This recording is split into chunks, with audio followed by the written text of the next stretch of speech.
Bonjour à tous et bienvenue dans cette nouvelle vidéo. Alors aujourd'hui, présentation de ce petit objet.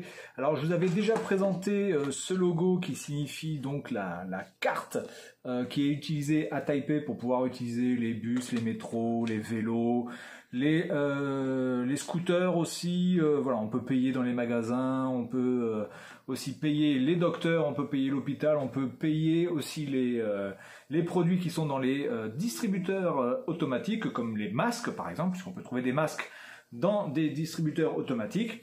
Alors juste pour info, j'ai ma fille sur les genoux, donc si vous entendez des petits bruits, c'est normal, et si vous voyez le truc qui bouge, c'est peut-être normal parce qu'elle essaye peut-être de choper le trépied. Alors, cette DualShock, cette mini DualShock est fait évidemment sous licence Sony, hein, parce qu'évidemment la ville de Taipei ne pourrait pas se permettre de sortir ce genre d'item sans l'accord de Sony, en sachant pertinemment qu'en plus Taïwan se situe au sud du Japon, et vraiment très proche du Japon, donc évidemment ils ne peuvent pas se permettre de faire des choses sans accord ou des choses fake.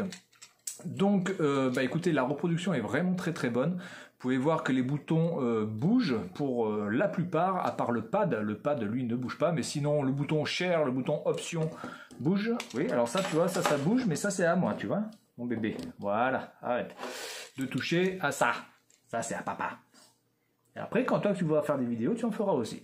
Donc tous les boutons bougent, hein, la croix, le triangle, le carré, etc. Ça bouge aussi. Même les sticks. Vous pouvez voir que les sticks sont légèrement, voilà, vous pouvez les bouger légèrement. À l'arrière, vous avez même la reproduction ici, là, qui a été plutôt bien fait, des aspérités derrière la manette, là, un petit peu le côté un petit peu granuleux. La seule chose qui n'a pas été faite, c'est la plaque Sony derrière avec marqué Sony, le numéro de série. Par contre, vous avez évidemment marqué Sony ici sur le dessus.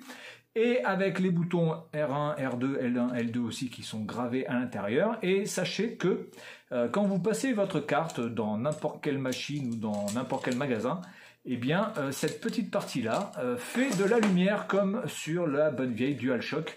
Quand vous jouez à des jeux, évidemment, vous avez une lumière qui se met à l'arrière.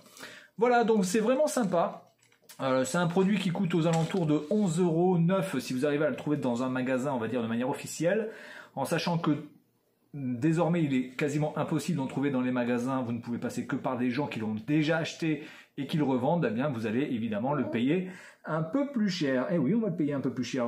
Ton papa il a acheté ça 2 € plus cher, donc c'est pas non plus excessivement plus cher. Il faut savoir quand même qu'à Taïwan, les revendeurs n'essaient pas de faire un profit de ouf, comme ça peut être le cas en France, par exemple sur la PlayStation 5, où on peut avoir du x2, x3, ce qui est complètement ahurissant. Ici, grosso merdo, pour une PlayStation 5, comptez, par le biais de gens qui ont déjà acheté la machine, comptez à peu près du 20 à 30% plus cher.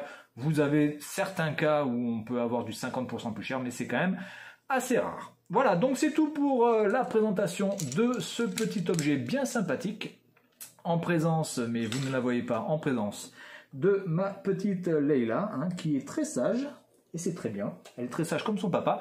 Et puis moi, je vous dis à la prochaine, salut à tous.